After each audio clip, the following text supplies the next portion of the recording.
ગુજરાતના ઇતિહાસની સૌથી મોટી વોટ ચોરી સુરતના લિંબાયતમાં પણ હજારો લોકોની સામે વાંધો લેવામાં આવ્યો છે। મિત્રો, એક સનસનીખેજ ખુલાસો કરવા જઈ રહ્યો છું। ગુજરાતના ઇતિહાસની સૌથી મોટી વોટ ચોરી ભારતીય જનતા પાર્ટીની સરકાર ગુજરાતમાં કરી ચૂકી છે।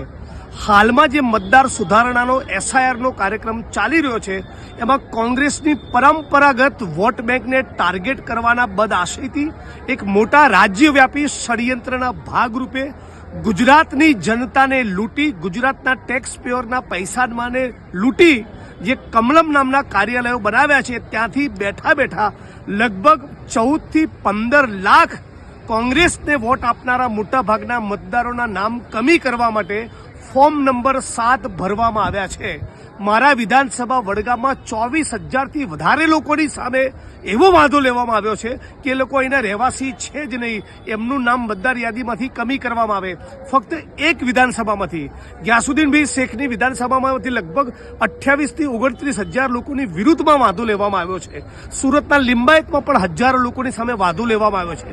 મતલબ કે ભારતીય જનતા પાર્ટીના કાર્યાલયમાં બેસી ભાજપના આગેવાન નેતાઓ અને રાજ્યની સરકારના અધિકારીઓ ભેગા મળી એક સુઆયોજિત ષડયંત્રના ભાગરૂપે લગભગ 14 થી 15 લાખ વોટર્સ એ ખરેખર વોટર છે એ છતાં તેઓ મતદાર નથી એવા ખોટા આધાર પુરાવાઓ, એવી ખોટી ફરિયાદોના આધારે એમનું નામ મતદાર યાદીમાંથી નીકળી જાય એવું મોટું ષડયંત્ર રચવામાં આવ્યું છે અને એનો હું આજે ખુલાસો કરી રહ્યો છું।